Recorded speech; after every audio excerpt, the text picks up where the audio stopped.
Welcome back to Detailed, an original podcast by RCAT. This is a show where we uncover lessons learned to help you navigate your next project. I'm Cherise Lakeside, Senior Spec Writer at RDH Building Science, and your host. My guest today is Corey Martin, Principal Designer at Hacker Architecture and Interiors in Portland, Oregon. Corey blends emotion, artistry, landscape, and a sophisticated approach to spatial design in every project.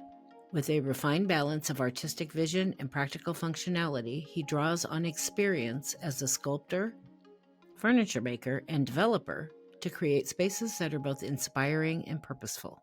The project we will be talking about today is the Black Butte Ranch Lodge in Black Butte Ranch, Oregon. Set at the foot of the Three Sisters Mountains in Oregon's Central Cascades, Black Butte Ranch has been a treasured destination since the early 1970s. Among its original structures, the lodge stood as a symbol of the ranch's history, its mid-century design holding decades of memories. But with aging infrastructure and accessibility limitations, renovation was no longer a viable option. Instead, the decision was made to rebuild and reclaim much of the original timber, preserving the lodge's spirit while reimagining it for the future. Now let's get into the details.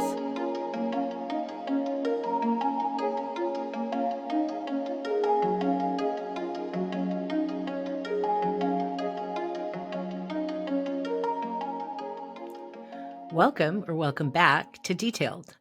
My guest today is Corey Martin, Principal Designer at Hacker Architecture and Interiors, right here where I'm at in Portland, Oregon. The project we get to talk about today is the Black Butte Ranch Lodge. I don't know why I can't seem to say that all in one sentence. A lot of bees. A lot of bees in Black Butte Ranch, also in Oregon. And I've spent my share of time in the Bend area, so I'm familiar. It's a beautiful part of Oregon. Corey, welcome to Detailed. How are you? I'm well. Thanks for having me. Yeah, well, thanks for joining me. And you'll notice there's a guy working on a door in the background that just showed up. So that's happening. You know what? This is how it works in real life podcasts. So no problem. We'll just say hi to the guy in the background. Yep. So I always like to start with an icebreaker question just to get to know you a little bit. And you had some interesting stuff in your bio, and I went and trolled you a little bit more on the internet, or stalked you, or whatever you want to call it, because I like to learn about my guests before they come on. So your bio says that you have experience as a sculptor and a furniture maker. What led you down that path, and how does sculpting and or furniture making feed your soul?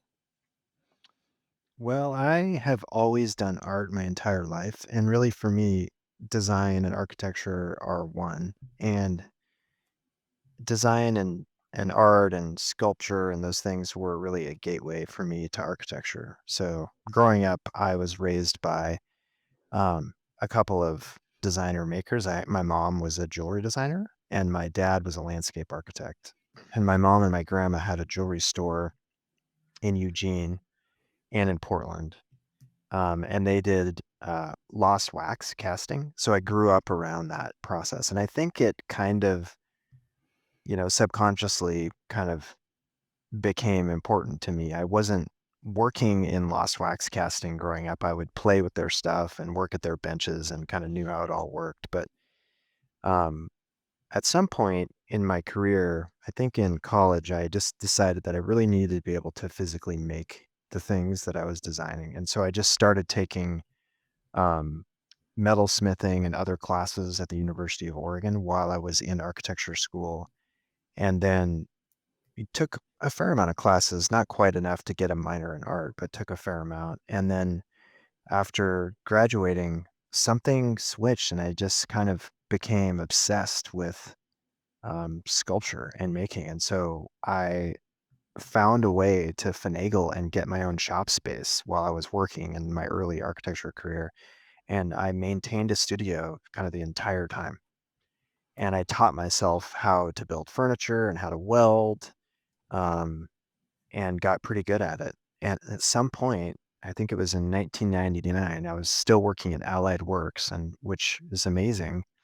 that I did this. I look back on it now and I'm thinking, man, I was kind of nuts. But that firm was just booming at that time. We just finished White and Kennedy, and I had led the design of the Mary Hill Overlook out in the Columbia Gorge. And I decided to leave the firm and just full time go into the studio. So I left architecture for 4 years, totally just focused on sculpture and furniture and just learned a ton. And I think that time doing that really helped me to find and trust my design voice. It was really important work to do.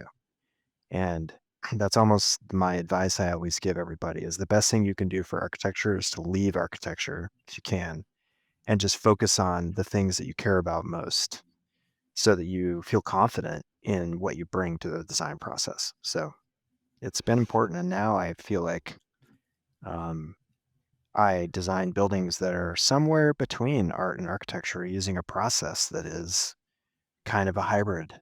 There's a lot of intuitive work done, a lot of large scale drawing and gesture work done to figure things out.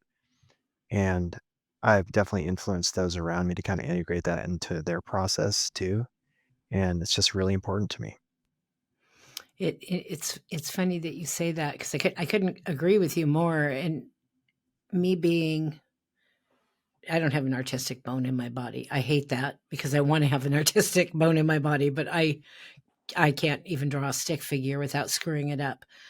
But I often tell people if you really want to work effectively in this business, you need to work in more than one discipline. Yeah. We are very famous for getting into these silos Hmm. and not understanding how everybody works. And I can relate from a different aspect of your attitude of, if you really want to be a great designer, you have to go beyond architectural design Oh, absolutely. I because it mean, all you can, teaches you. oh yeah, you can, and it's amazing. Like I can talk to a fabricator, in great detail about exactly what they're doing. And sometimes, because of that, I really put maybe more trust in our subcontractors because I want to make sure that what we're designing makes sense to them and how their workflow goes. Because I know everybody's different, and it is not easy being a maker. And I think a lot of designers take that for granted. But when you go and you actually try and you are 100% responsible for making whatever it is, welding something, doing casework, um, you learn fast that it is hard. And you're like, wow, okay, thank God these people are out there busting their buns to make things happen for us because they are making things happen. They're literally making the things that we conceive. And without them, there is no way. Like we rely on them so heavily. It's unbelievable. So just a lot of Well, respect. how many of us don't ever talk to the contractors? Really talk to them about how something gets built or how that design could have or detail could have been done a little differently to make it Yeah. not so difficult to build but still look just as good. They are the ones that make that happen. So I applaud you for that, and I know that you have a put your mark on this project in a big way, which I'm excited to ask you about a little later. We won't spill the tea yet to our listeners about what we're going to talk about later, but I know that you are going to be a part of this building for the rest of this building's life, which is pretty cool. Yeah, hopefully. So before we start digging into specific details, let's just start with a little background and history on this project. What was there before and why did you replace it? Yeah, so the Black Butte Ranch was created in the early 1970s. And the first thing they did was they built the lodge. And then they built a pool house. And then they built what are called the country house condos. And those three different complexes all worked within the same kind of design language. They were all Pacific Northwest modern buildings, kind of you could tell inspired by Sea Ranch and things that were going on at the time. They were really good. But the lodge itself, being built in 1970, was designed by the original founder of Sarah Architects, Bing Sheldon, I know and him there's actually. awesome. So There are stories that I heard from Doug Macy, who was the original landscape architect who worked on the planning of Black Butte Ranch. Um, he told me that when he would go into the office in those days when that building was being designed, there was a lot of pot being smoked. So the design reflected that, and it was really complex. Um, and because it was built kind of a little bit light, it wasn't super heavy construction. It was light wood construction, and it was super complex. The building was suffering a little bit. It'd been around for a while, you know. It was a 50-year-old building at the time, and it'd been through a lot. So everybody was kind of torn up about whether or not to try and save it or not. And so we tried. We actually did two parallel design processes once we actually started on designing stuff. We really started the design process by just listening to the homeowners. There are 1,500 homeowners there at Black Butte Ranch. We wanted to make sure that we really learned the stories. And so once we started designing, we did two parallel processes. One was to renovate and one was to replace. And then we priced them both in parallel. And of course, the renovation was more expensive than building new just because of how much work really needed to be done. Plus, they wanted to change some things and make things work better, and add some scope that really made it add some cost to it at the same time. And so to get apples to apples functional, you know, equal projects, the renovation was more money. And so then it was a process of helping everybody just accept that that was the right thing to do. And so it wasn't easy, but I think the key thing was that we had already designed a replacement for their pool house a few years before, maybe 5 years earlier, and everybody loved that project and really, really appreciated how we didn't just superimpose some sort of new updated vision on the site. We really worked with the architectural language that was there. And I think that for me personally was important because I was so connected to that design language in my own kind of taste, really, and my own love for design, that for me it was kind of easy to take it and evolve it and improve it, right? Versus just totally doing something different. And speaking of, the real story behind projects, we interviewed for that original pool house and we won the interview. And then we lost the project on fee. Once the fee negotiations started, we lost it. And GGLO out of Seattle got it. And they're a resort hospitality specialist and they won the project. So it was maybe a year and a half later, we got a call out of the blue. The ranch said, okay, we want to hire you guys. What's it going to take? Because we're not happy with the design we're getting. It's not right. It's not fitting. So we said, well, this is what we think it will cost. And they said, okay. So they started over with us, which is a big deal. Wow. So that's the kind of stuff you don't hear about very often, and it's a real bummer being on the GGLO side. I think we've all been there. We've all lost projects. We've all made mistakes. We've all had, situations where what we were doing didn't resonate with people. But that was one of those situations where they experienced that. We got the benefit of that having happened. And then we took it and ran with it and we evolved what was there and we made this amazing project on a really tight budget. And they had a lot of confidence in us after that. So we took that same approach to replacing the lodge. And because we did that, and because we had listened so much, we spent like 2 years doing outreach meetings with their community about the lodge and just hearing the stories and all that. And it just really, really resonated. And so our goal was basically to try and make sure everybody's voice was reflected in the design. And I think we did that pretty well. Like the building still has that same vibe. It still feels like it was designed in 1970, 19, um, and it has some of the complexity that the original did, but it just does everything that the original didn't do better. And that was the goal. Well, when you're touching something or replacing something like that lodge, Oregonians tend to be a little protective Oh yeah. about their history here and the places that we know and love.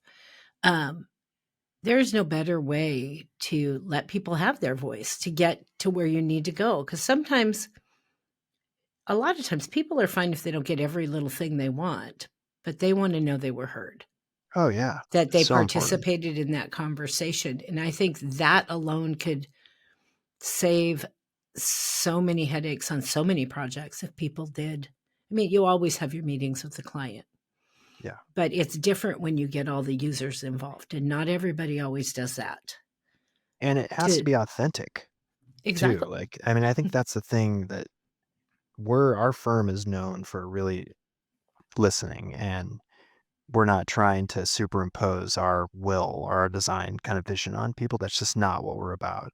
But if you add to that too, like my personal connection to Central Oregon and my having grown up spending a lot of time there, and then actually my first architectural kind of awareness being in Central Oregon, like understanding that um, buildings and architecture and landscape could work in concert together to help people be more connected to nature and each other and all of that, that I was there listening for real. I wasn't just going through the motions. I was really excited about hearing the stories because it was kind of part of a personal history too. Um, and so that was taken really seriously. So that just doesn't Well, and happen very often.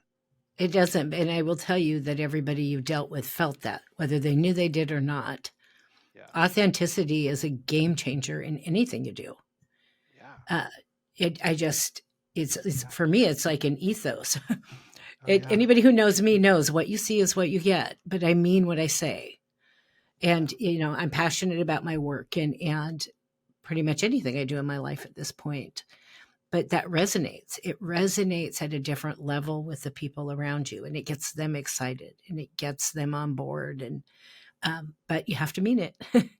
Yeah, absolutely. I mean, if honestly, I wish if I wasn't doing what I'm doing, I would be a biographer or a historian or something because I love telling the stories of people's lives. People are amazing. It's kind of just blows my mind what people do and hearing about that. And even just the story of the conception of Black Butte Ranch is an amazing story that goes back so deeply. It goes all the way back pre, you know, uh, kind of Western influence, just understanding who was there on that site, what it was like back then, what the landscape was doing, and just the uniqueness of that place is unmatched. It's just such a powerful place. It has so much energy within just the geology alone. The fact that the mountains that you can see from that site in geologic time, they're brand new, like literally brand new. And when you combine that with the climate over there of that high altitude and that dry, not super wet, it's so special. It creates a special aroma. It creates a special quality of light. And there's just so much there to think about and connect to that place again, just for me personally, I think that people understood that and they know that I'm in it to the end. Like I'm not going to give up on their project ever because I really personally care about it. And I still stop by there all the time and I'm helping them with making sure the building is taken care of and making sure that we're solving problems and just I'm in it. I care about it. It's personal for me. You know, So, it's funny. I joke around with some of my guests sometimes that I think the universe sends me particular people for this podcast. Like I somehow connect with the people I'm supposed to talk to. My young woman dream for a job was not to be a spec writer. I love my work, but that was not my plan. My plan was to write human interest stories for like Time magazine, yeah. travel all over the world and just hear people's unique stories Yeah. and kind of embed in their lives. And this is a very weird twist on that in Yeah. getting to talk to people, you know, about their projects and their journeys through that. Yeah. But it's just funny how I get these guests sometimes and just connect on so many levels. Yeah. Um, the universe is looking out for me with this Yeah, podcast. but you're also you're attracting it too, you know, Yeah, because it you're took putting me it a out lot of there. years to figure out how to do that. A Yeah, whole it'll lot of years. yeah, I got to say, I have to tell you this. I love the stories that you just told about Doug Macy. So I worked down the hall from Walker and Macy for 22 years. Saw those Nice. guys all the time, talked to them. They did all Nice. of my first architectural firm that I worked for 22 years Yeah. was Seelig Lee Rueda Architects. It later changed to SLX. And Hmm. um, when, so the founding partner of that firm was Chuck Seelig, but he was the original BSO, Bora, Broom Seelig, Oringdorf, Oh, before it wow. turned into Oh, Bora. wow, wow, wow. And Cool. we closed the doors in 2008 during the recession. But I Mm-hmm. used to see those guys all the time, and now I'm totally looking at Doug Macy in a completely different Oh, light. yeah. It's Yeah, so he was the Doug nicest guy. Doug is the best, and he was such an amazing supporter of the arts too, a major art collector, and I have a personal history with him too. Is that my dad and he went to landscape architecture school together at the U of O, and my mom and dad lived in the same house as Doug and his wife, and I was born at the same time as his son, who has since passed away. His son died when he was about 30. And his son was an artist and ceramicist and a teacher in Arizona. I don't know what school now, I forgot. But so I heard stories from my dad, Macy this, Macy that, growing up all the time, totally all the time. And then I show up at Hacker, and then boom, first project, I'm working with Doug Macy. It's a trip, right? And so I got that full circle of being able to work with Doug and connect with Doug and hear from him the stories about why the experience at Black Butte was the way it was. And it was because they laid it out intentionally. And like even just the process of the road layout from the main highway, the way that you come in and you're revealed certain views and then you turn away from them and then you go into these aspen groves and then you turn back out and are revealed again. There's this super intentional layout to that experience. And every single person that drives there from the highway to the lodge experiences that, whether they're aware of it or not. It's pretty powerful and in your face. And that was a design move. That was all created by this group of people. It's pretty awesome. Yeah, well, that doesn't surprise me either. I mean, they were the whole time I was there, they were the only landscape architect we used. Yeah. I mean, it And was really same handy. for They were right Hacker. down the hall, but Yeah. And um, Tom Hacker and Doug Macy are like they were like best friends. They like worked together for decades. So yeah, big just deal. one more connection. I just find that Yeah. funny. Yeah. So you replaced the existing lodge. We just talked about that. How did that work on this site? Did the old lodge stay in operation while the new one was built, or did it all shut down? Tell me how that Yeah. It process it had to worked. shut down because the way the original lodge was tucked into the existing grove of ponderosas, there are ancient ponderosas, big ones around the building, and the building was complex in its shape, and there were spots where there were trees in inside corners that the building just worked around, you know. And then the trees had grown another, 40 years or 50 years around it. So our goal was to not lose any trees when we started. And so we had to close down because we had to use the footprint that was there. And our footprint was going to be a little bit bigger too. And that's part of the reason that the building is shaped the way it is because we had to work around what was there. So we had to close down. So they lost revenue for a while. They also hold weddings there. It's been a place for homeowners to have their weddings, but also anybody can go have a wedding or an event there. And so that was an important part of the financial feasibility. So they made it work. And then once they wanted to open back up when the building was done, it was very important that we open when we said we were going to open. So construction schedule was under a lot of pressure. And there were definitely a lot of things that happened during construction, classic stuff, all of it. Yeah, everything, just start listing it all out. It all happened. So, yeah. So I'm going to go down my first rabbit hole already.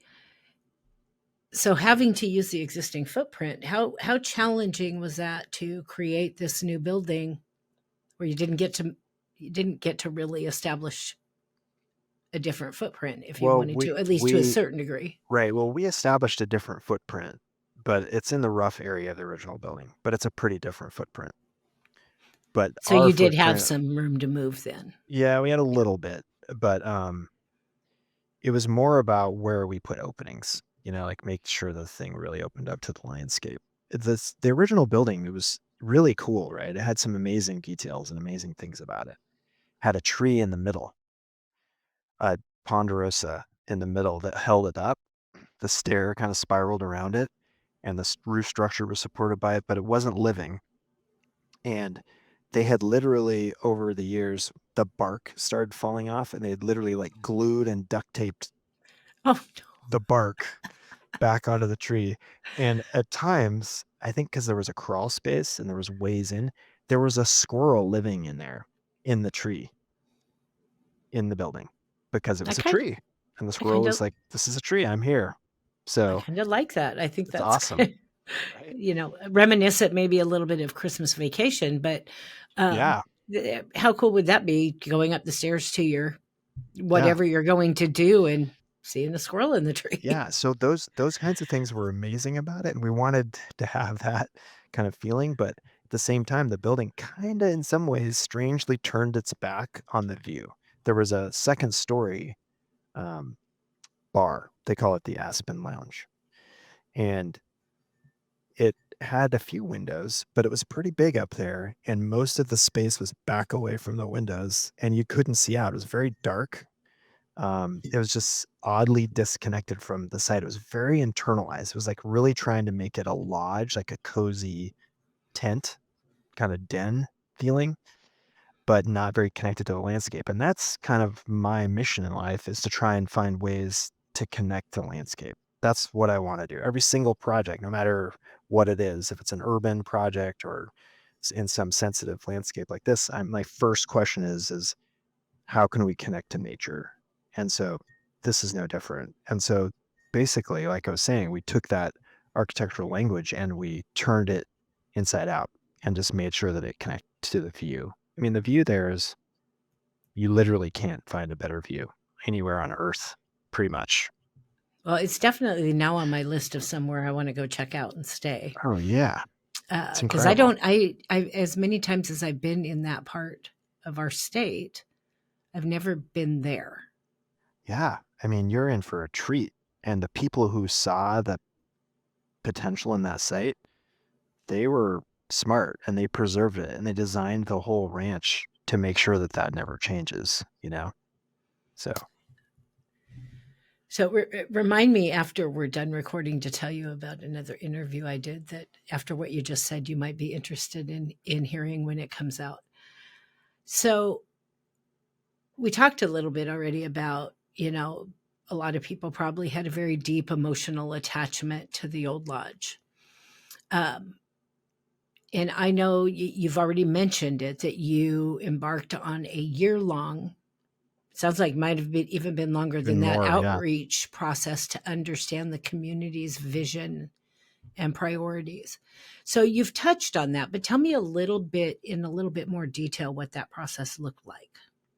Well, we had multiple in-person meetings, kind of town hall style meetings, and then also kind of breakouts where we would take the larger group of people that came and break them into tables, and we would have a series of questions and we would just record and write down all their answers and write them down on sticky notes on paper and photograph those. And so we documented all of that. And then additionally, because not everyone comes to the in-person meetings, we also had an online survey with the same or similar group of questions.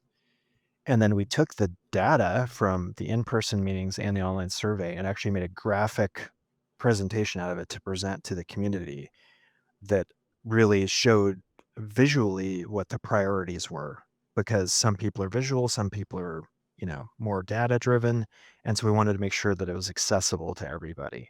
And there's a really broad age range of people that showed up and participated. And we wanted to make sure that, given the different, you know, types of demographics, the different ages, that we did everything we could to make sure we got all of the input we could possibly get. There's a phenomenon that's happening there where a lot of the original families are basically gifting their homes or their home sites to their kids and grandkids and stuff. And those generations tend to not be as involved in wanting to know about what's happening at Black Butte Ranch. So we wanted to make sure that we found a way to do things where they would provide input, and they tended to be more of the virtual meetings. So they would come to the virtual town halls, the virtual work sessions, and they would do these surveys. So we did a pretty good job of getting pretty much everybody's input. And then also having long offline conversations with original homeowners. I spent hours, tens, dozens of hours on the phone with different original homeowners who just wanted to be heard. And I was all in, just listening to their stories, hearing about their weddings, why they bought their houses there, what they thought should happen or not happen. Just hearing all their ideas. Some of their ideas were really cool, actually. There were some visionary ideas that were kind of breaking the mold kind of ideas about pushing the building down underground, even, and making it completely disappear and things like that, like amazing stuff.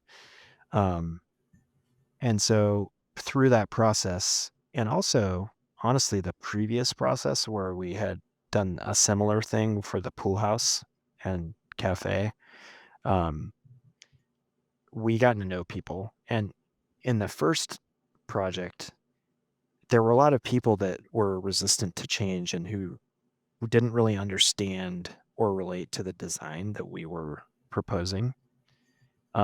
Even though the ranch leadership had came to us and they wanted something different than what they were getting. I think there were still people that would have preferred a more, I don't know, image based kind of lodge kind of feel, like log cabin kind of thing or something, which is kind of what they were getting, or barn kind of thing.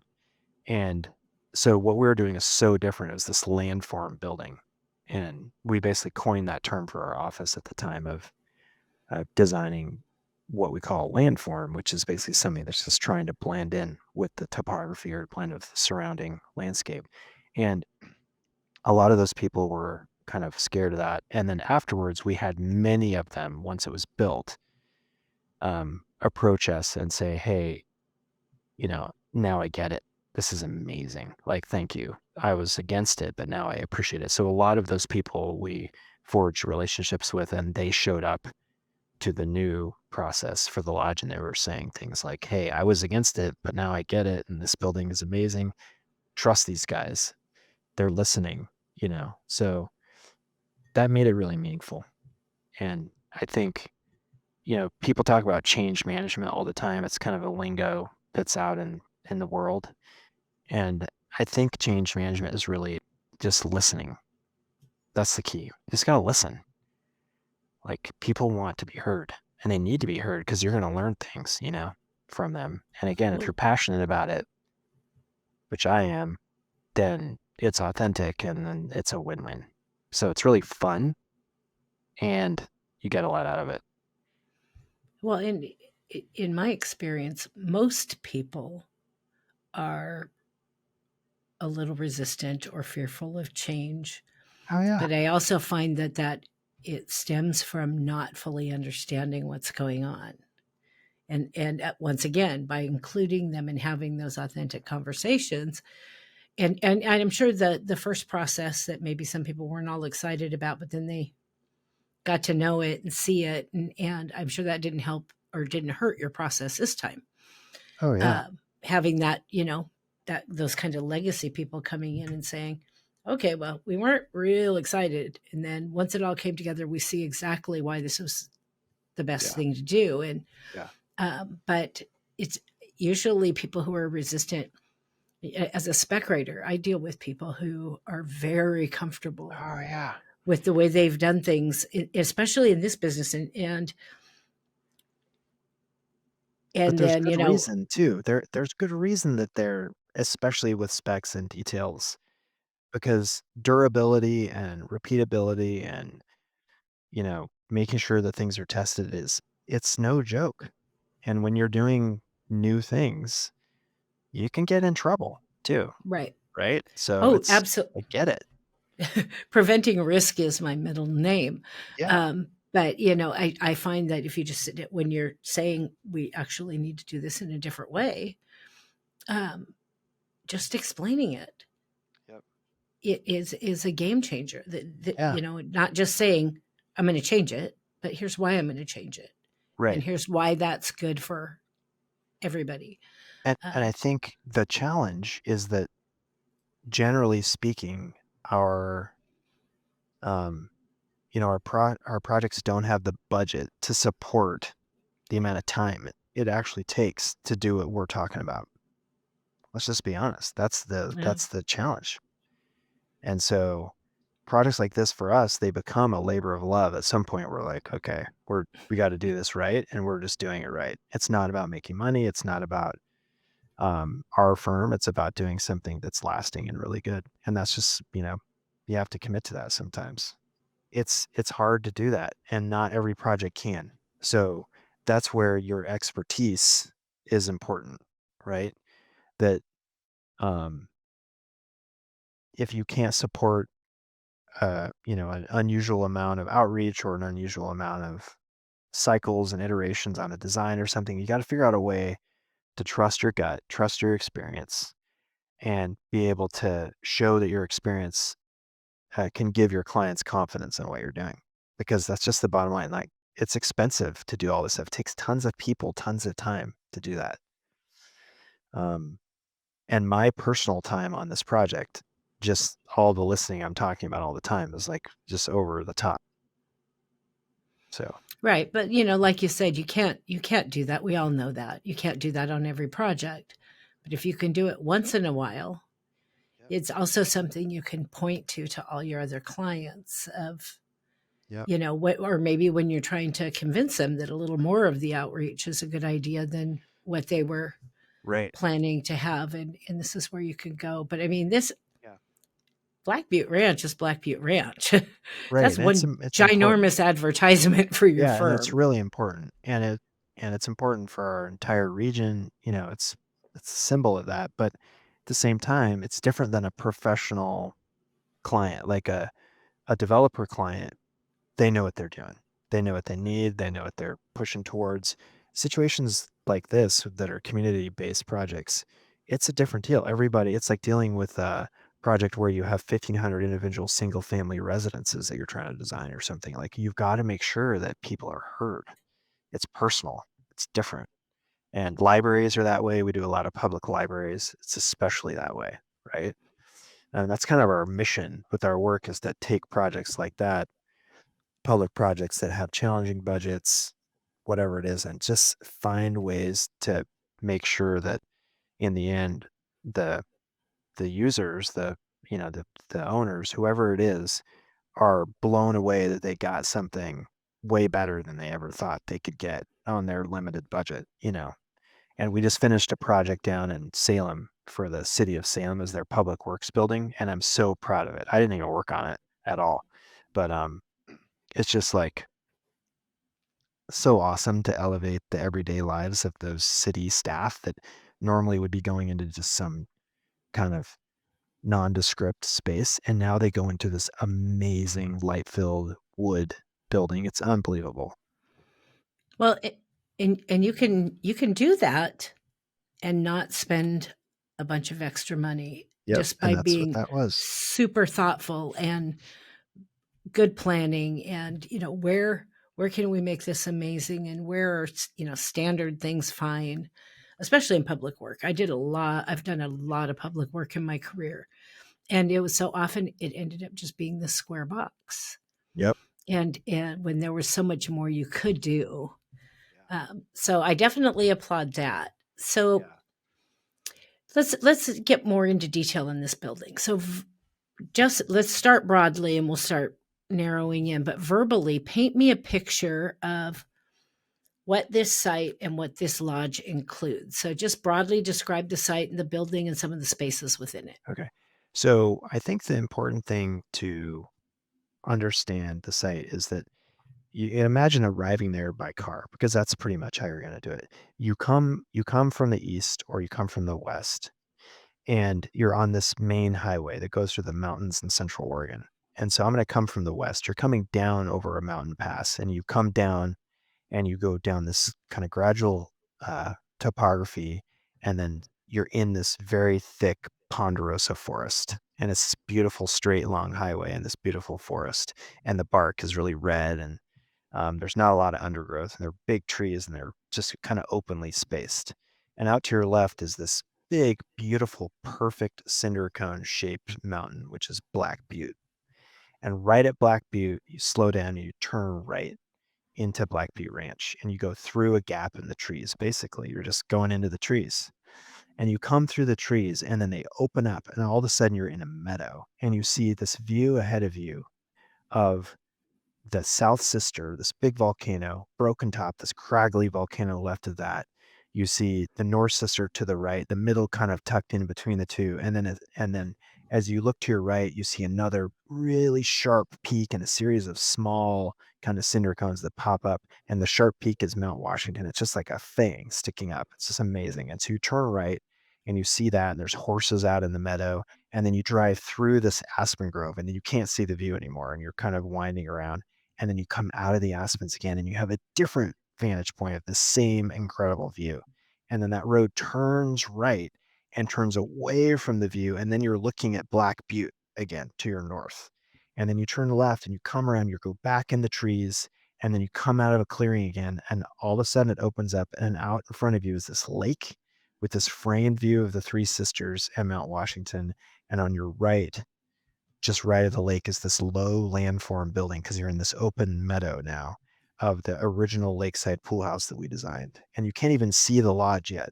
And you turn left, and as you frame the view of the mountains, just to your left is this tall ponderosa grove. And then there's this kind of landform building tucked in there that feels more like part of the landscape, or like a volcano itself, than a building.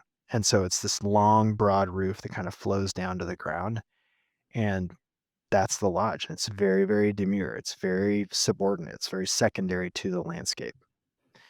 And so when you arrive in the lodge, you move towards it, and then there's just this really subtle opening underneath this big eave overhang of this roof that slopes down towards you, and you move inside the building from there. What do I see when I go inside? Well, the first thing you see is you're in this light-filled vestibule. To your left is Black Butte, ponderosas, and in front of you there's these custom doors that we designed and carved. And then once you go through those doors, you open into this vaulted lodge-like space that has kind of an A-frame kind of volume to it. To your right is a big, gigantic stone fireplace, and to your left is a smaller fireplace that is a metal copper shroud that moves up into the ceiling. And then straight ahead of you upstairs, there's kind of a loft. There's a stair to your left that leads up to that loft. And that loft is the new Aspen Lounge bar to kind of replace the original. And so the building has a lot of the same exact elements that the original did, just reconfigured. And to your right as you enter, you can step down a few steps into the main dining room. And the main dining room has an entire wall of glass that faces this major mountain view. You look out over this meadow, this grass, and this lake, more meadow, and then big mountains to the south. Usually snow-capped. Summertime, they dry out a little bit. You can see kind of forest in the foreground and these mountains. And in that forest are tucked all the houses of Black Butte Ranch. So you really can't see any of the houses even from here. So you're in this amazing landscape.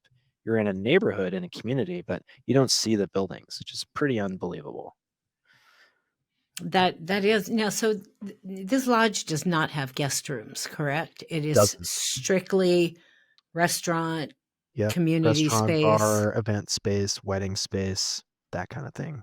And it's also because of that, it's a kind of a complex program in a pretty small footprint. It's got a huge kitchen in it, and the kitchen supports all of the other venues on the ranch, all the other restaurants with baked goods and catering, all the other events, whatever catering is needed. And then it supports this restaurant, and then the bistro across the driveway drop off at the pool house. So there's a lot that has to happen in that kitchen. There's a lot of pressure, a lot of delivery space, a lot of storage. Just it's a complicated lodge. It's got an event space, a wedding space. Um, so it's a tight building with a lot of pressure on it with mechanical and ventilation and all that stuff. So, sustainability is a big deal here in the Pacific Northwest, and Black Butte Ranch is in the middle of some of our most beautiful wilderness.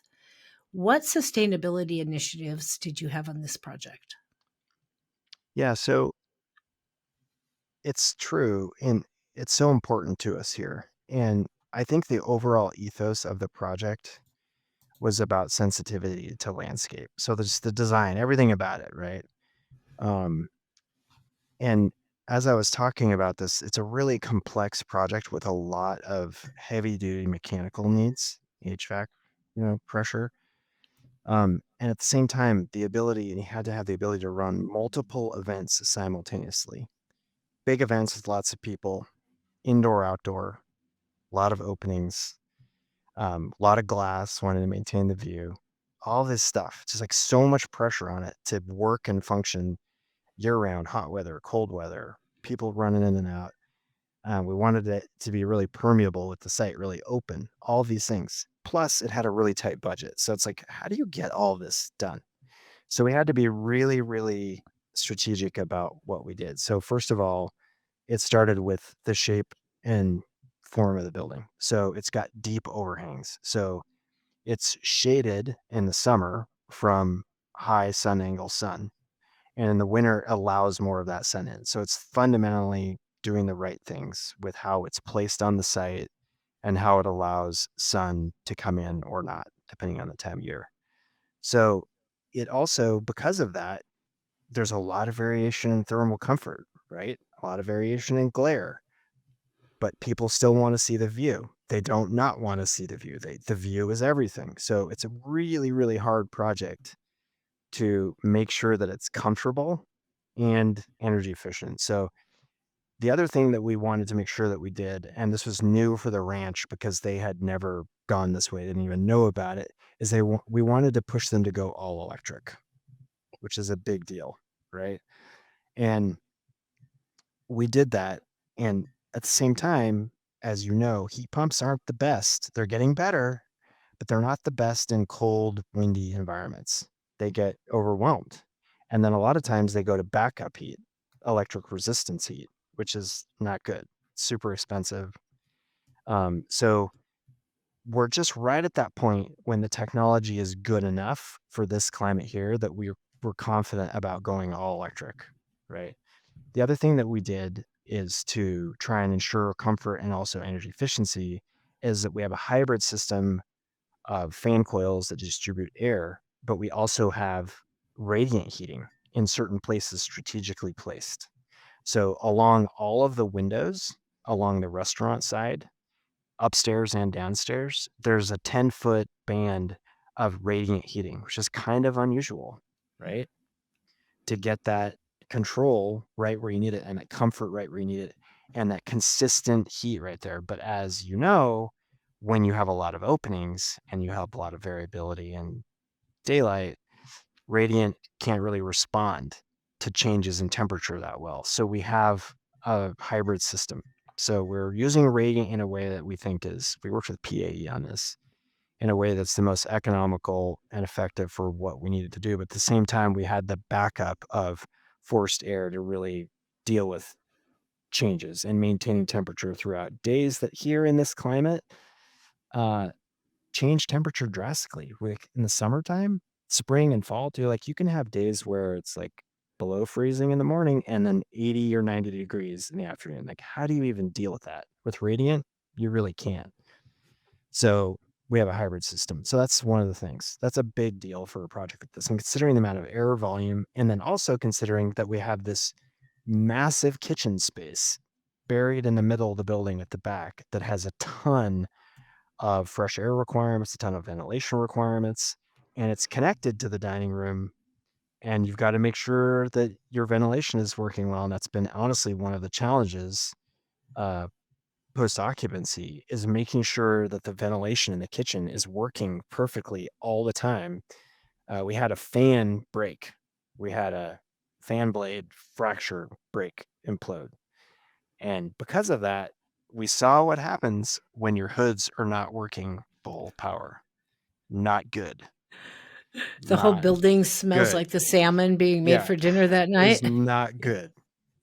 So, so that was a big deal.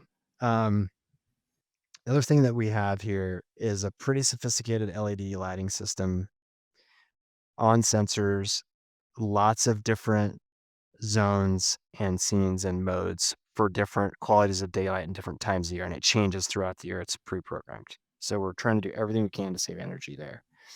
Um, we are recycling a lot of the finishes and wood from the original building. So a lot of it's been reused. So like we've repurposed it in the interior finishes and wall cladding and the pickets and the louvers and the furniture and the benches.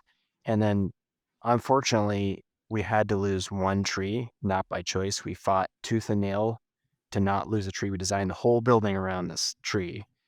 But once we started excavating, we discovered that the roots were more unusual and more widespread than you would normally expect for a ponderosa. So we did all sorts of careful excavation around it, and we just couldn't save the roots. They were in places we couldn't save it. So we decided to take it, and we used all of the wood from the tree to build all the dining tables throughout the whole project and the big giant conference event table in the private dining room. So the tree has been memorialized, in the building, but it's just a bummer because we talked about that tree a lot with everybody. So it's a important part of the sustainability story here. Um, I think the other thing with a project like this, like ultimately what I wish we could have done for this project is to go geothermal, um, and not even rely on electric power for heating. But the cost of the system, given the load requirements of this basically mega commercial catering kitchen and restaurant and event space, it just was um, not possible. This building was 20 million total cost, and it just couldn't bear that kind of level of innovation.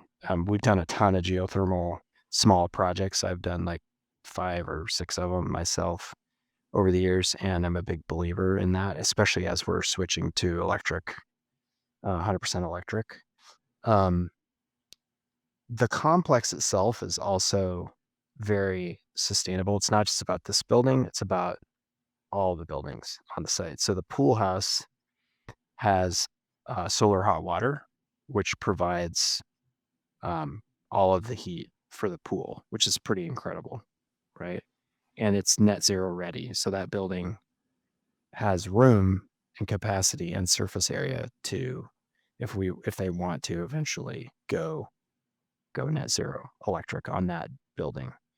Um, and again, for the ranch, up until this point, sustainability just wasn't even part of their ethos. They didn't have a lot of experience with it. The budget that they develop is based on, how much they thought they could negotiate with the homeowners to invest in these new projects. And so it's very, very tight. And I'm really proud that we were able to do what we did with all electric on both of these sites, given the demands. Um, both buildings are DOAS systems also. So um, there's, outside air, and it's all got heat exchangers on it. And so we're getting heat recovery, going on with that. And I think here in this site, it's really important to naturally ventilate the buildings and have them feel like they're not hermetically sealed and have them feel like they're getting a lot of fresh air. But that's a challenge because you're introducing air that changes temperature so quickly all day long, every day there. It's just tough stuff. So getting a DOAS system, getting it all electric is kind of the biggest win for this project. So I would not be any self-respecting employee of a building enclosure firm if I didn't ask you, because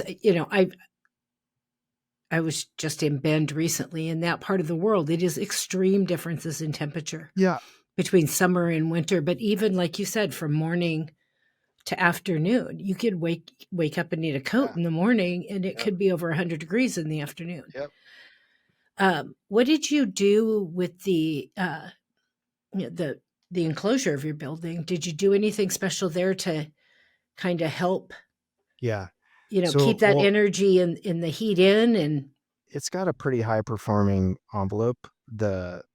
It's got exterior insulation around the entire building. So that's an important part of it.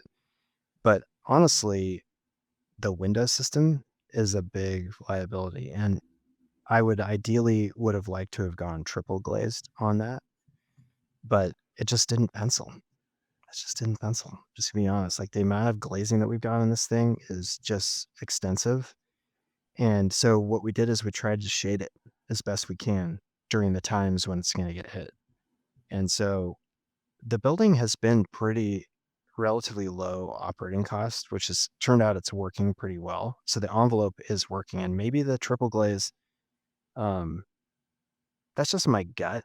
I'm always pushing for that when I can, but you literally jump the cost of your window by 30%, like of yeah, your lights. Like it's a big increase. And it's really hard to get people to want to support that. And if the numbers aren't really saying it's a huge advantage, then maybe they're right. yeah, I was curious about all that glass, whether you were able to go triple glaze, but so No, rarely do you get to make that choice. no. And Um, like every single house that we work on, I'm always pushing for that. But when you start balancing the cost with other measures, I think my gut is actually wrong. I think that's the thing that I'm learning is that um, it's better to spend money other places. You get more bang for your buck. So good I advice. gotta accept that. I just have to trust the engineer, trust the calcs, and it's tough because like having been in a lot of west facing buildings and south facing buildings with a lot of direct exposure, it just seems counterintuitive to me that you wouldn't try and push always to get the most high performing window system possible. So, Well, if you can, like you said, if you can mitigate it in other ways, you may actually end up better off. yep. And I'm not But pretending to be an enclosure engineer because well, I am not. it's putting money into more insulation where it counts. Like roof matters. Roof is the most Uh, important place. Walls, not so much. Roof is evidently where you get your best bang for your buck because that extra inch of polyiso or whatever comes with a cost, but it does a lot. So well, and there's a lot of snow in that part of the world in the wintertime. So there is. the tighter, the better as far as that There building is. goes. There is. And that's one of the challenges we've had too, is that getting to the honest part of this is that we have some intake, uh, intakes for fresh air for the kitchen for ventilation that are when it gets really windy and snow builds up on the roof, snow blows through that thing and then gets heated up and melts and drips down into the kitchen through the ventilation system. So we spent a lot of time recently trying to redesign that vent, that louver, to prevent snow from blowing in there. So again, those are those little microclimate things that if I were doing it over again, I would push, push, push on our mechanical designers and our mechanical installers to make sure you say, hey, make sure no way, no how snow could be blown into this thing because they're big. These are huge openings, Right. right? Because the amount of air that's being moved is massive. And how do you do that? How do you get the air out but not let the wind blown snow that's piled up 2 feet next to it blow into it? I bet you know now how I you do do know that. now you have to buy a really expensive grill that nobody wants to pay for when you're trying to make sure you're VEing your project to budget. So like it's tough. Yep. Um, I would say another thing that we've been learning a lot about lately is lighting controls. This is a complicated building with a lot of lighting and a lot of different lighting needs. And when we were close to breaking ground and we were doing everything we can to get this thing to the 20 million. One of the things we did is we downgraded our lighting control system to save $20,000. It is not worth it. It is not worth it. We spent more than that just trying to coordinate trainings with their staff to understand how to use the lighting control system that they have, which is, in hindsight, according to our lighting designer, not the appropriate lighting control system for this type of project or these users. And my response to that is, okay, everybody, I know it's always hard trying to get on budget. You're trying to do that stuff, but man, there are things that will cost you money in the long run and frustrate your client too, because they're too complex. Like, so hard lessons being learned about things that are kind of opaque to us as designers, honestly, because you've got installers, you've got programmers, you've got lighting reps, you've got lighting designers. It's like they're all in this world and they're talking over your head and you don't know what to trust, who to trust, what's right. It's really important. Excuse me. I have this attitude. I always tell people that if you're working in our industry and you think you're an expert, please leave our industry, because this is a lifelong learner kind of profession. And I think what the important thing is there will never be a perfect project, No. There and whether I it's through yeah, design or through construction. But did you take the time and put the ego aside long enough to go, okay, what didn't work? We all get to hear about what worked, but yeah, what didn't work that I can learn and grow yeah. from That and is do for better on the sure. next That is project. for sure. And that's a big one because you can't just change it, Yeah. right? So major lesson learned there. I will not cut lighting controls, or I will make sure the lighting controls are the right controls. And that said, the industry is changing so fast. Just the switch to all LED and then controls, again, super opaque to me right now. So there's a lot of learning ahead to make sure that we can understand what's what. Well, and the speed of that change is not making life any easier, because every 5 minutes it's like, I just got this thing figured out. And it feels like there's something, and luckily a lot of it is better and better things for our buildings. But Yeah.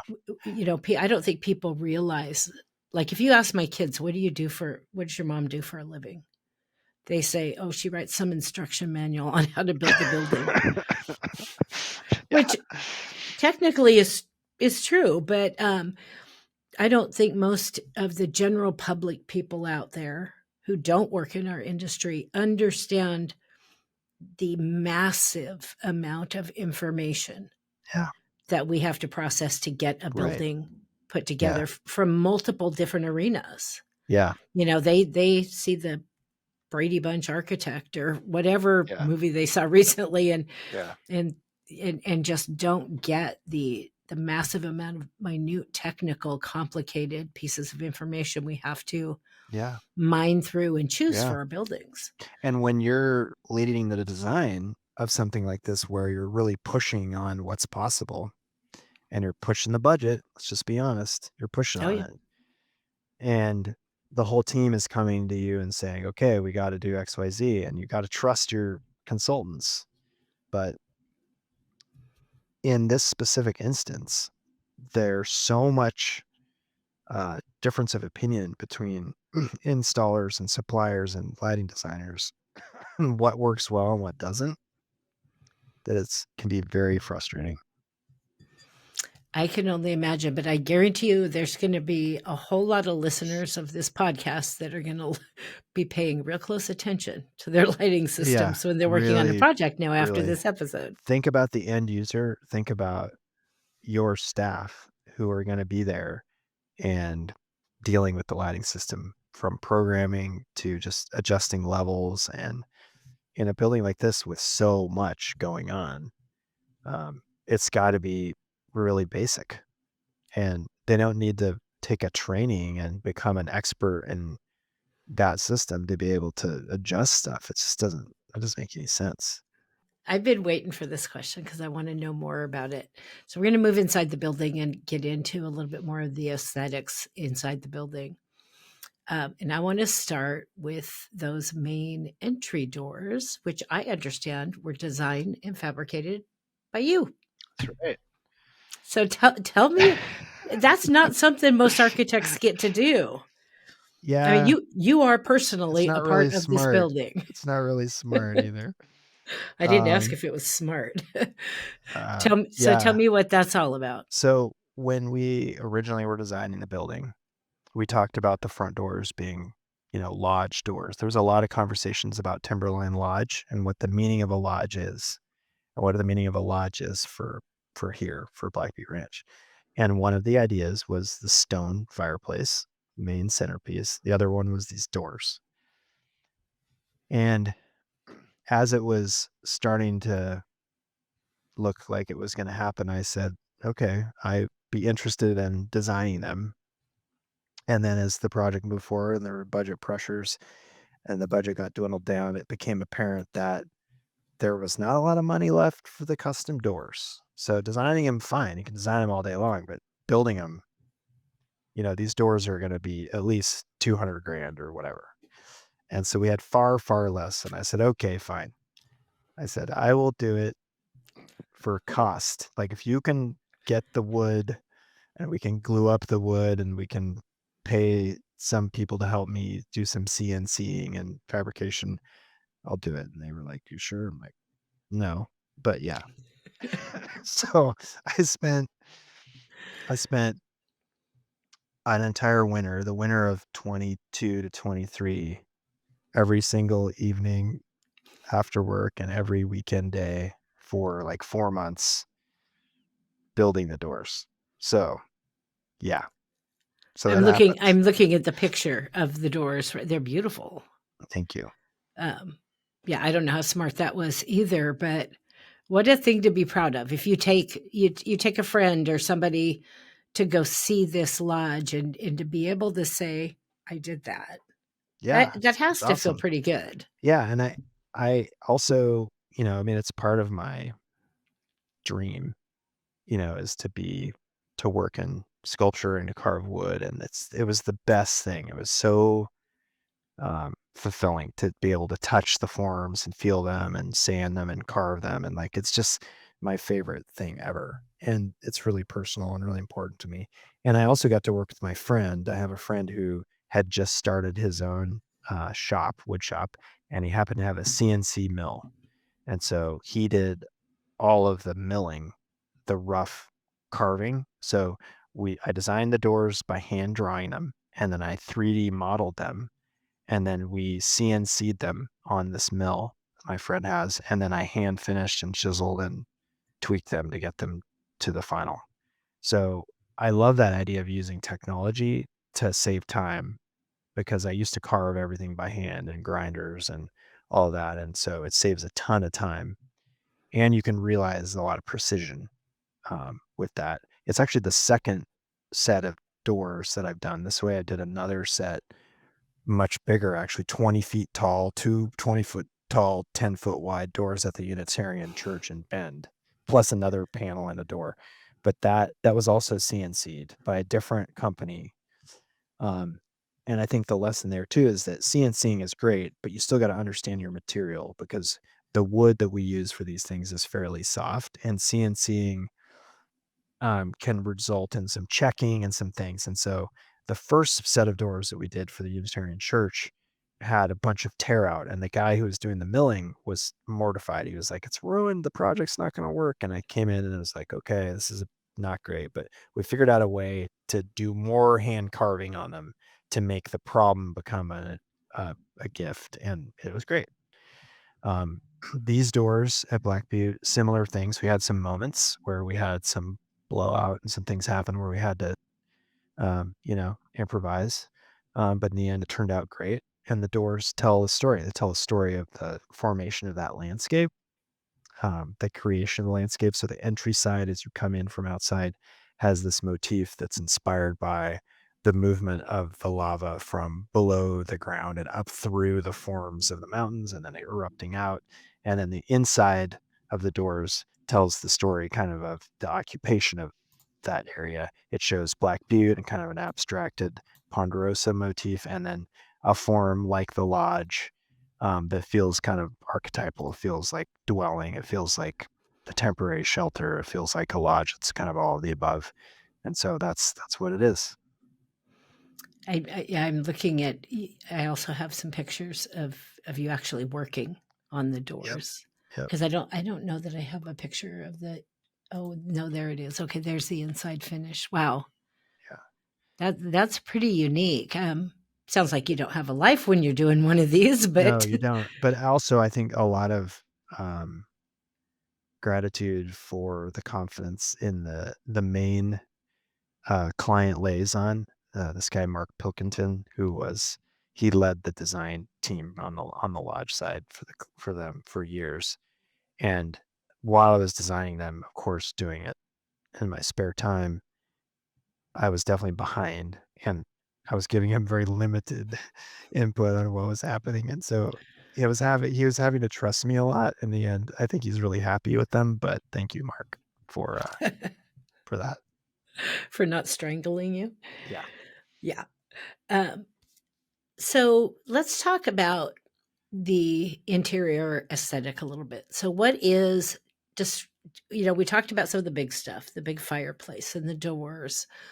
What is the vibe? Tell me what I'm going to, what did you do with your interiors and what were you looking to accomplish? How did you want me to feel walking into that Yeah. lodge? We wanted it to feel very, very sheltering and very warm and very cozy.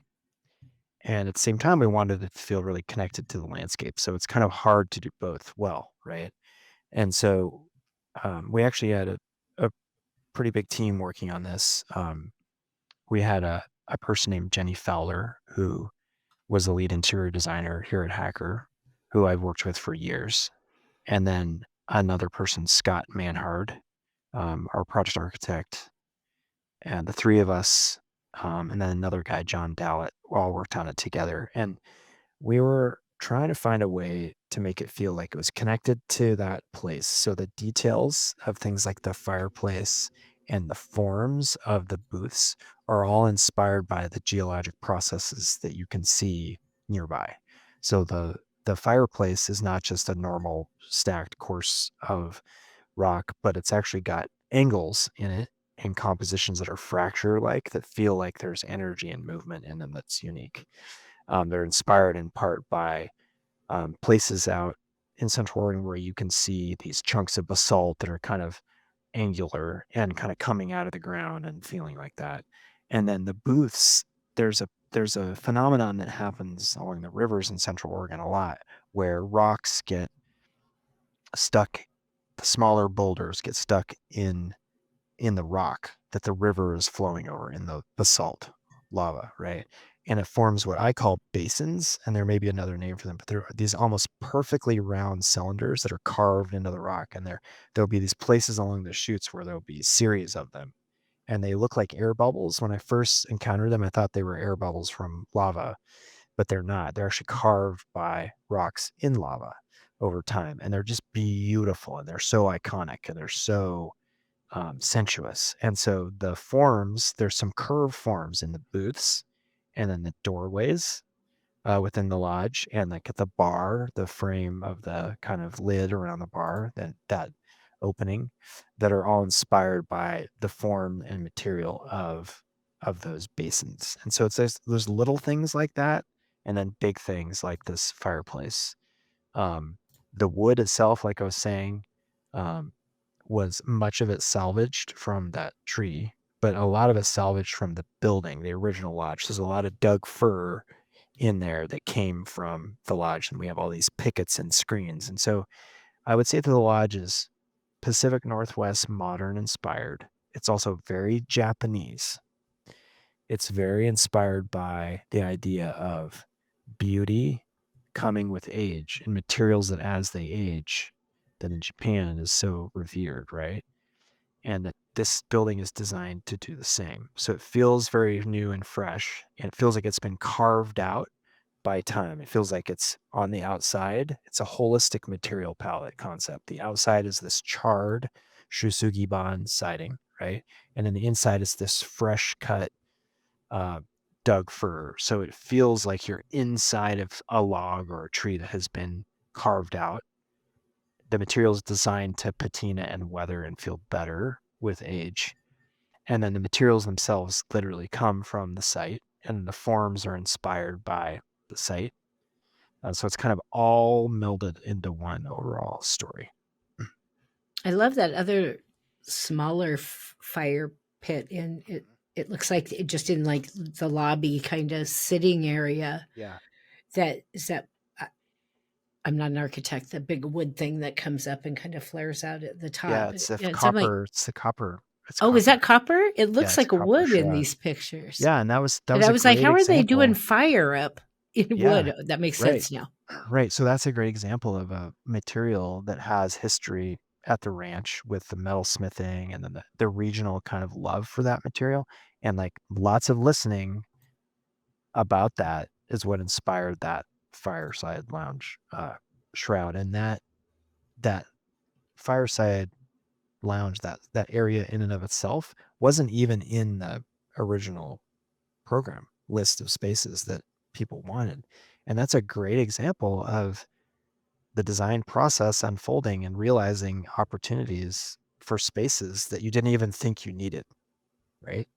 So we added a fireplace, we added another sitting area that's a place to wait while you're getting your table, a place to pull off and just have a drink or a cup of coffee, read a book, a place that's not as formal. You don't need a reservation. You don't need to go engage with the building as much, but it's still really cozy.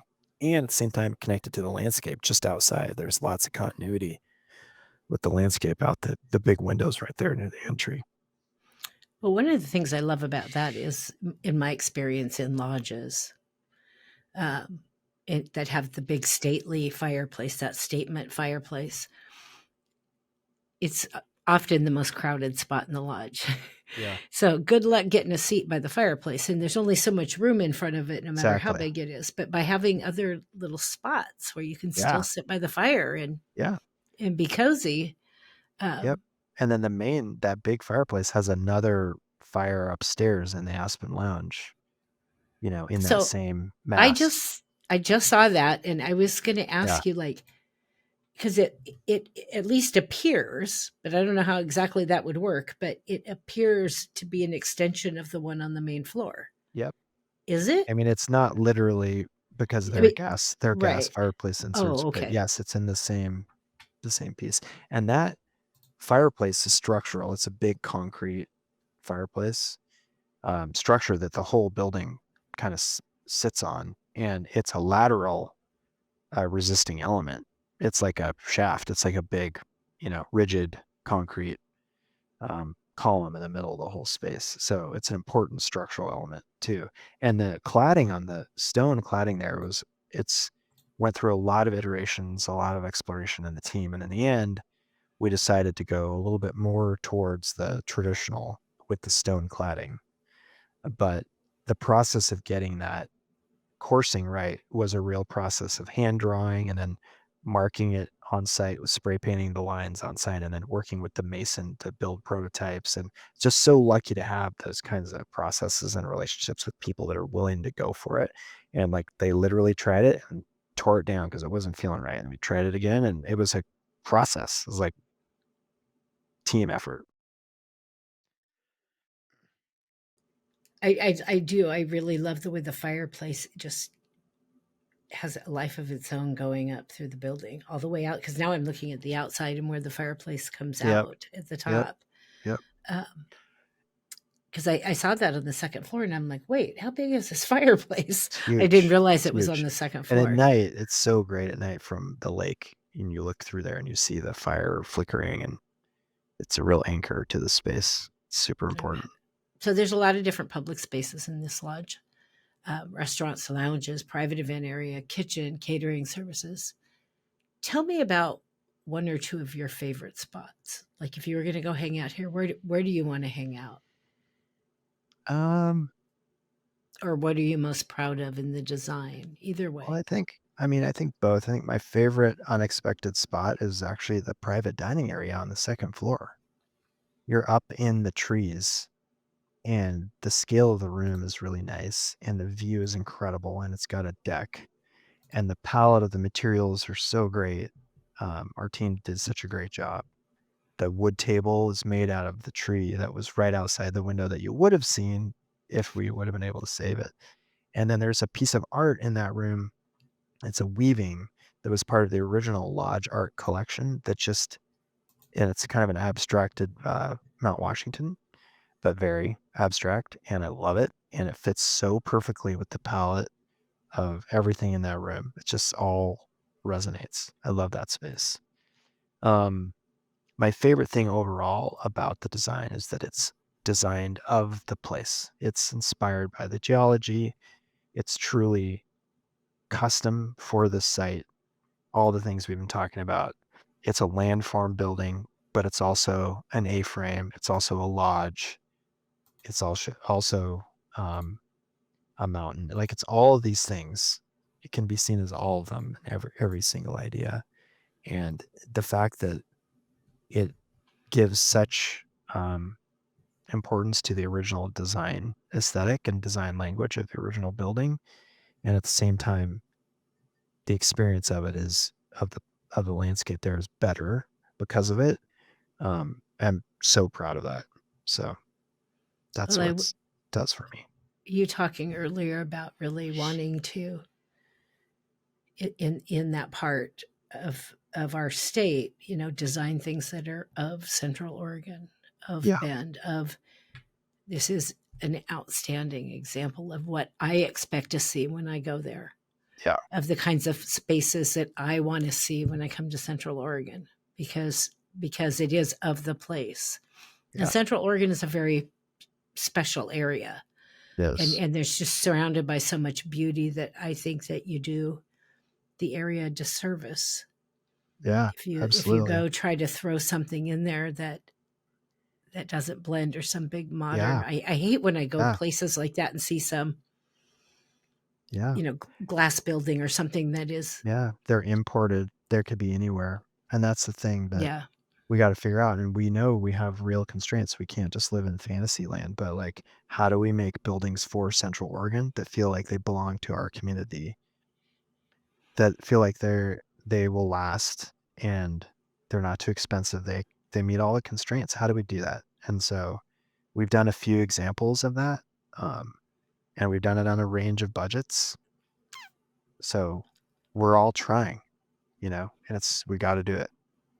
Well, sometimes I think it's also I've learned this from doing a lot of these podcasts, is thinking outside the box of using standard materials in maybe unstandard ways.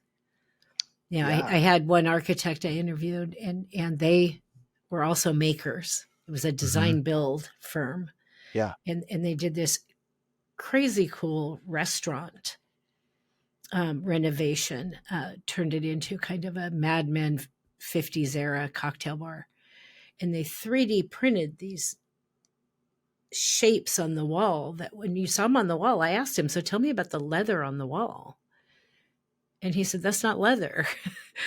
And they just 3D printed these shapes and put them on the wall, and it looks like this leather thing, but it's actually cleanable, a Cool. standard material, and just in the way that they Yeah. shaped it and And it's formed not it. animal products. It's great.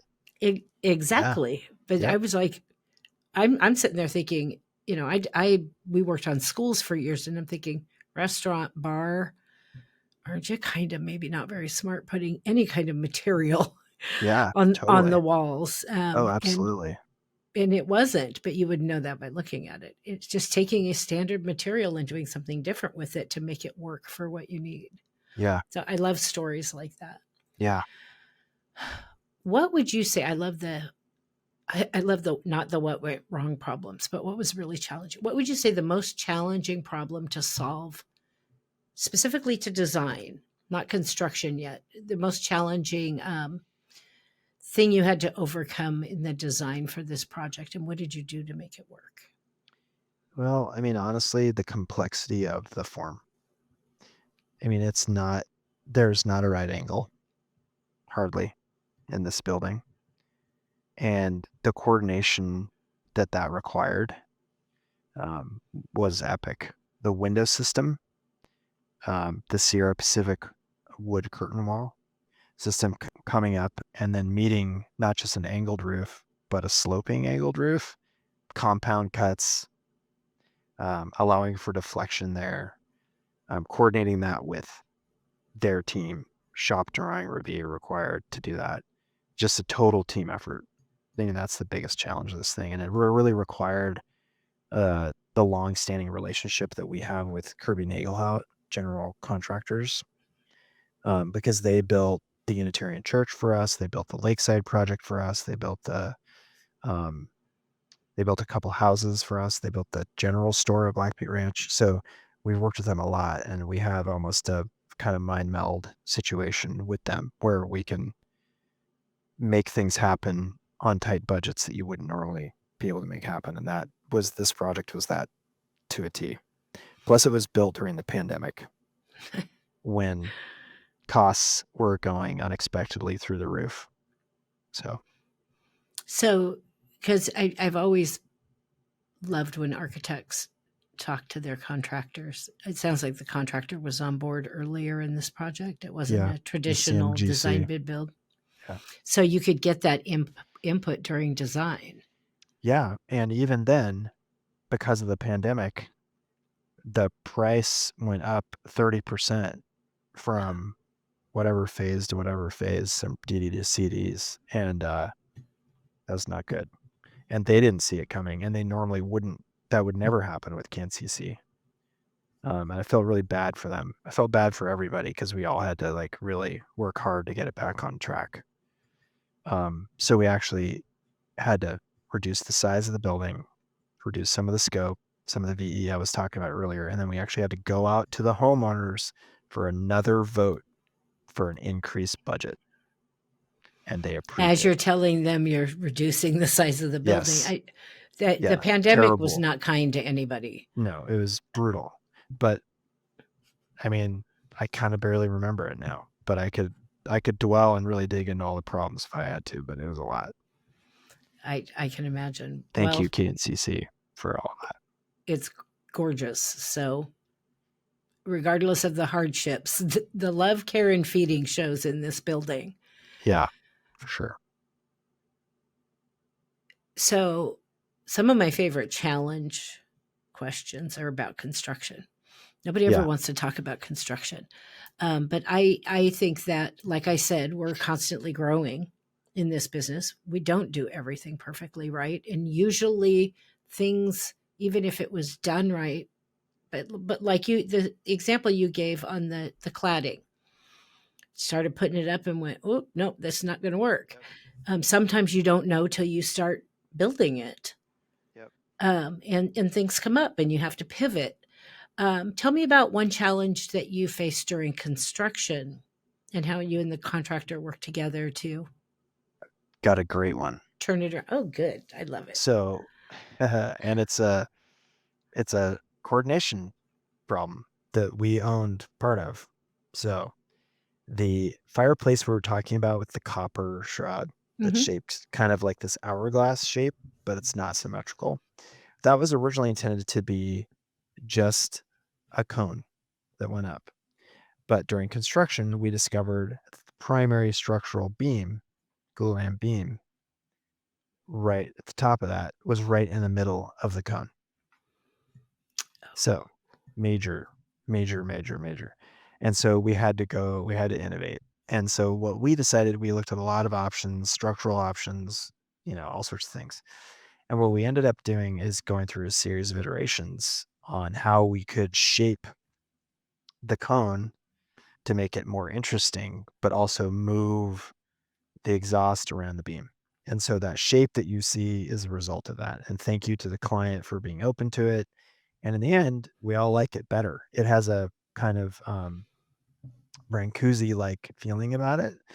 It's more of a piece of art. It's not just a standard geometry. It brings up a lot of conversation. Why is it like that?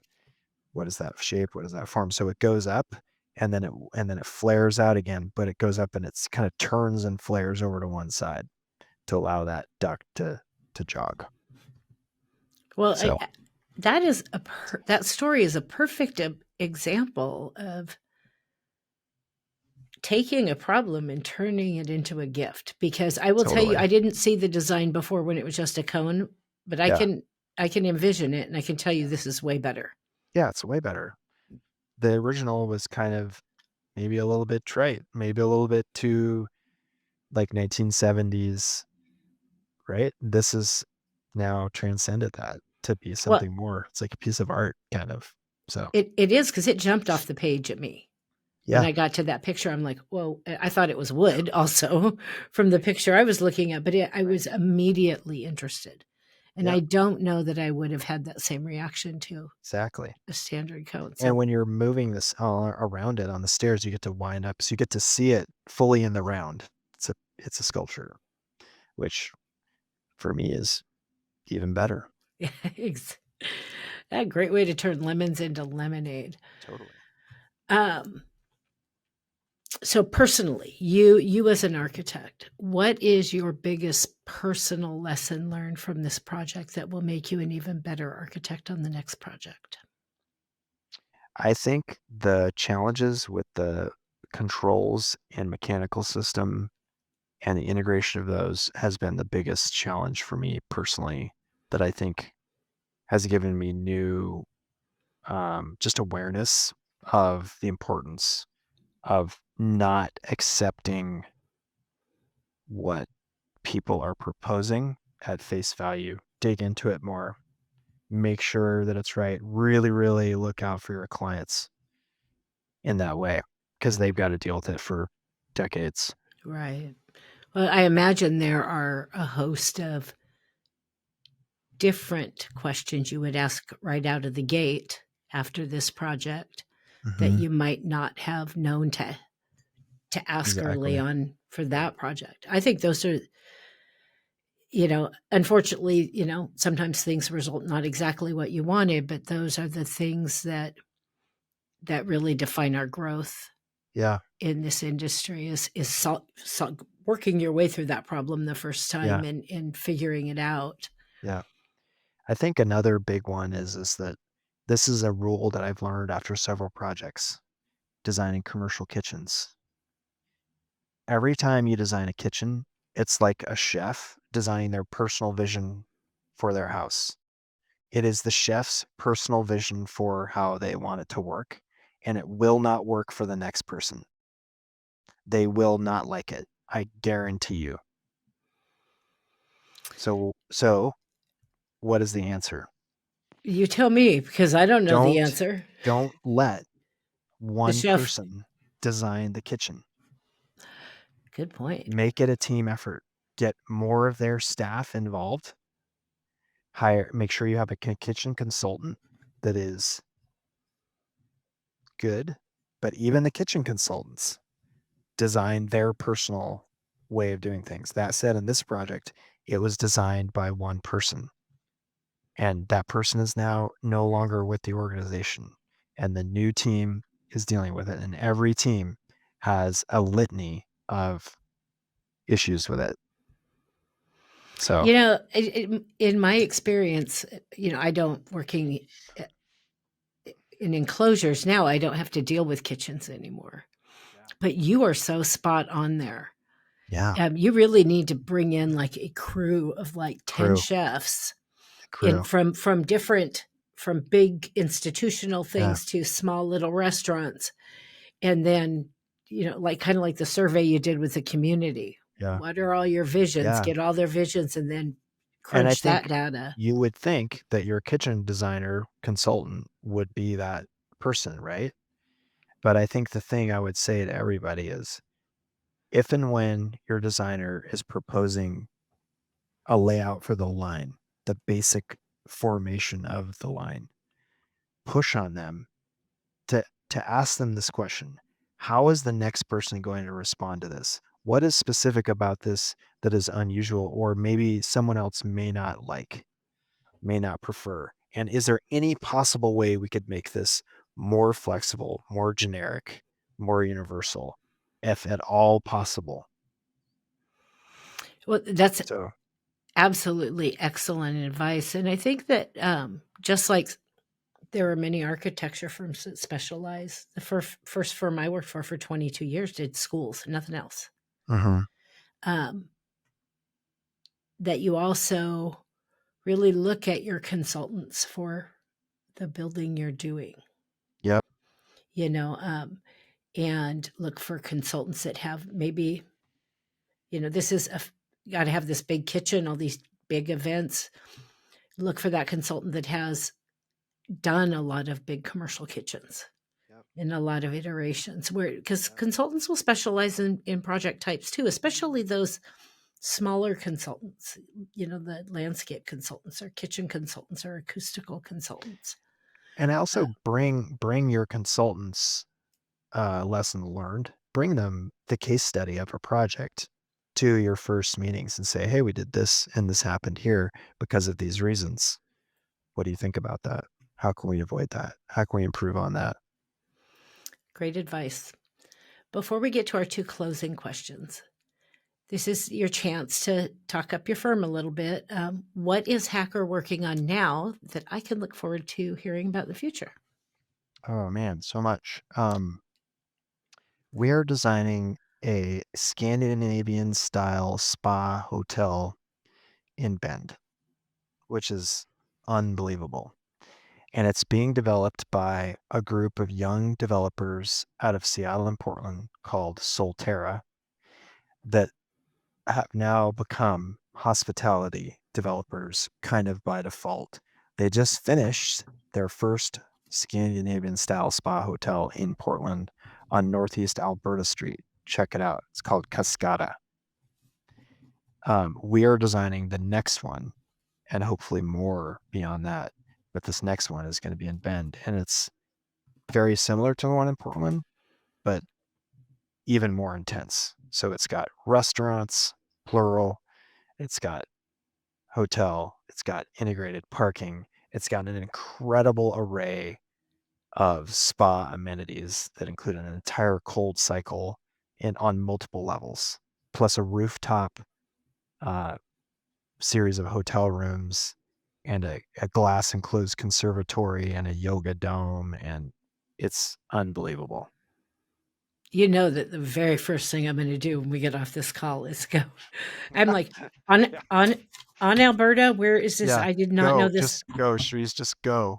It's incredible. And just know that the people doing it are the most hardworking, most innovative, most intense, crazy, amazing people I have ever worked with. So I have to know, do the people that own or run the spa, are they Scandinavian? No, I don't think so. I am. My mom was born in They're Finland, not. so No, no, no. That's not why they're doing it. I don't think. But they're learning a lot about Scandinavian spas. I bet that I cannot wait to check. I did you It's when super you cool. said Portland, I'm like, Yeah, there's no way check it that's out. going on in And Portland, the and I don't know restaurant, about it. speaking of restaurant design, the restaurant in the current one, Alberta is incredible. We had dinner there a few weeks ago. And speaking of restaurant design, that thing is totally designed custom by exactly that chef for exactly what they're doing. And that's just how it goes. You Yep. can't avoid it. So I don't have the solution, man. But knowing that like a resort kitchen could have a lot of turnover, it's different. Well, and that's a good point. You're doing some little Yeah. Boutique boutique restaurant thing. restaurant, Yeah. yeah, that kind But of this thing. restaurant is so good. It is so good. Check it out. Oh, no, I'm looking. I have a restaurant list. I'm So looking. we're doing that. We're doing a new massive expansion of the High Desert Museum. We designed the original High Desert Museum in Bend, I and we've didn't. been I was doing, just there. yeah. I was Oh, just nice. Isn't it there. great? I It's the best. loved Isn't it. that the Yes. best? That's an archetypal Tom Hacker design. I mean, that is like Tom Hacker, sensitive landscape, Central Oregon, all those things combined. And now we have the tough job of designing a massive addition to that series of additions that he did and try and evolve it and make it very different, but respectful of what is there. So challenge. So we're doing that right now. Um, we're working on a couple of houses that are going to be coming online. We just finished a restaurant a year and a half ago called Okta in McMinnville, super high-end restaurant, really beautiful space. Um, we have some public libraries that are in design right now. We have a beautiful building in Northeast Portland under construction called the Dairy Apartments that's all clad in weathering steel, and the steel's going up and it's weathering right now. So really fun to see that process. And it's really high profile. It's right on 84, like 21st, where it crosses there. Huge project. Um, and then our goal is to find ways to connect people more meaningfully to each other and to nature through all the work that we do. That's kind of our mission. And so no matter what we're designing, whether it's an apartment building or a school or a spa or a home, like those are the first questions we ask. How can we connect people to nature and how can we make more powerful connections in community? Whether it's restoring a community or helping a community generate, we're really passionate about mass timber. You can see our office here in the background. We're walking the talk. We designed the building that we're in. We designed the first largest use of mass timber CLT hybrid in the US at First Tech in 2015. It's 150,000 square feet. And like since then, it's just been a boom. We just finished that Salem Shops building, that Salem Public Works office building in Salem. It's like a very, very humble project on a very tight budget. And it's an unbelievably inspiring place to work. I'm so proud of the team. Well, I loved it. I mean, Hacker's been around my entire career. And I know that back in the day, my firm that did all schools decided to try to go after a couple libraries a couple times. Mhm. And it was Hacker that smacked us down every time. They say, no, no, we're going to Hacker for our library. So for some reason in my head, it's just Hacker does libraries. Oh, But, yeah. I was in my Still little doing them. bubble in those days. But I love to see all this stuff your firm is doing, all over the place. I think you had a kind of a prescribed reputation at least. Mhm. And that was a long time ago. Yeah, A it's lot evolved changes for over sure. time, I but mean, and that's Tom was smart. He, long ago started thinking about how to keep the firm going for a long time. And so he brought in, he basically built from within design leaders that could keep the firm motoring. And then when they invited me to join, it was at the point where Tom realized he was going to be, retiring at some point in the next 5 or 6 years. And my current now partner, David Keltner, said, "Hey guys, I cannot do this by myself. I can't be the only lead designer." And everybody said, "Well, who would that be?" And they're like, "Corey. Who's Corey?" Anyway, so they're working on it, and that was in 2011. So I've been here for a while now, and I was here with Tom for 5 or 6 years, and so we're thinking about the future, and we're building that next generation of leaders. We're really focused on women designers, um, trying to make sure that that's an important part of what we do. We're also woman owned now, so majority woman owned. Um, so pretty exciting. it is exciting and it's smart on your part. One of the reasons our firm closed in 2008 is because the economy tanked and they had, I mean, long before 30, 40 years before I started working there, they had this firm that did schools. Yep. When the economy tanks, nobody votes in bond issues. Yep. That's happening And right now. and it was too far into the process to try to branch out and get new projects when really nobody was doing new projects of any kind Yeah. during that time. And it Um, happens all the time, Sharice. Like when I came to the firm, I brought passion about workplace design to the office and we worked really hard. We designed First Tech, that mass timber office building. We designed field office in Northwest Portland, that beautiful two building complex but that in, you know, office died with COVID. So all this time spent becoming experts and known for workplace design, that's gone. So we're Well, now and applying that that's to it. public projects, but you have to have diversity in your sectors. You can't, I mean, unless you're doing something that is kind of weather, like healthcare, we're branching out into healthcare now. That's another thing I should mention is we're bringing mass timber to healthcare. We're designing a community-based clinic for Mosaic Community Health in Bend, a pretty large building, 3 stories, mass timber, dowel laminated timber, pretty cool. Clinic building for them in Bend. So I yeah. think a lot of firms sometimes, and rightfully so, it's easier to focus on one type of work, because then you can have more standard processes in a lot of things. I'm not saying it's right. I'm just saying it is easier. Oh We had yeah, and everything it's in the more world in our lucrative. firm set up for Yeah. schools, and we could churn them out. Um, and you're doing every I do all kinds of projects now. Yeah. I do everything under the sun I work on, and Yeah. it's completely different ball game going Totally from different one ball type game. to another. Oh yeah. And Totally. It's not easy healthcare to has make it work. no. It's like it's actually a recipe for us. Like I like to say that we don't do any bread and butter work. Every single project we do is a standout project, right? It's the best version of whatever that type of project could be. But it's not a great way to be efficient or make a lot of money. It's a passion. We're doing it Yeah. because we love it and we want every project to be amazing.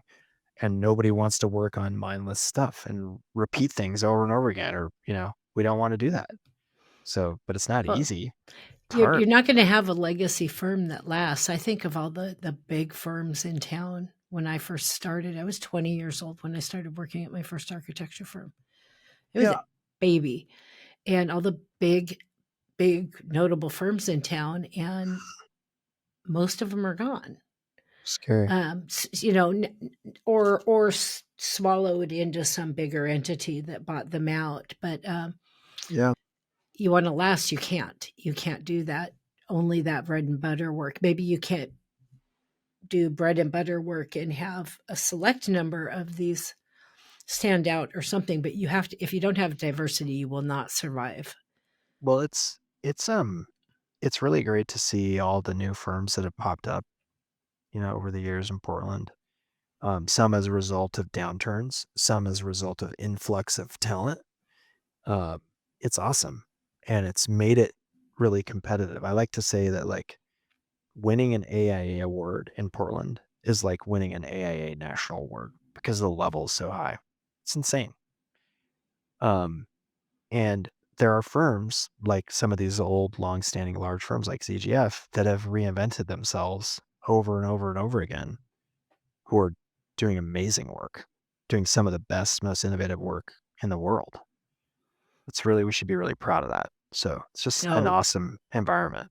well, we're the coolest ever here in Portland. Totally. I mean, Like I'm the just best of saying. the best right here. Yeah, just saying. I'm just saying, like, it's like I go to other cities and I feel like the level is not as high. It's just No, it's the work here is amazing. it is. So And I know I'm pretty proud of that. yeah, I'm proud to be an Oregonian. yeah, we should be. Yeah. We So care. our two, yeah, we do care, and I think that's the thing. We got these big old smushy hearts in this state. I swear, most of us at least. So I always ask two closing questions. The first being a broader industry question. So my question I chose for you is, what key advice would you offer to another design professional taking on a project with such history and emotional attachment for so many people? What could they do, like right out of the gate, to ease that process and that transition to something new?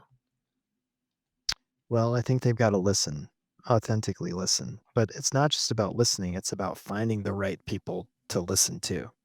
And unfortunately, the most important people that have the most to offer sometimes aren't the people that show up to the official opportunity. So you got to do research and you got to find them, whether it's a community kind of representative in a public project, like finding who the real motivators are in the community and the people who have influence, the people who really have their ear to the ground, finding those people. It's not just the people that show up to your official events. So that's my first thing. Good advice. Final question. The easiest question of the day. That's total sarcasm. I hope we all work to live a life that leaves some kind of contribution to make the world a better place. So, personal or professional, what do you hope your impact will be? I hope that I am part of a movement that people recognize for our passion about connecting people to nature and regenerating nature and regenerating our connection between our communities and nature, and finding all the learning that is possible within that to design spaces and experiences that really improve people's lives through the design and experience of those spaces. So Well, I think you're doing a pretty good job of it. we're trying. Kudos to you. It's a beautiful building. Corey, thank you so much for Awesome. joining me today.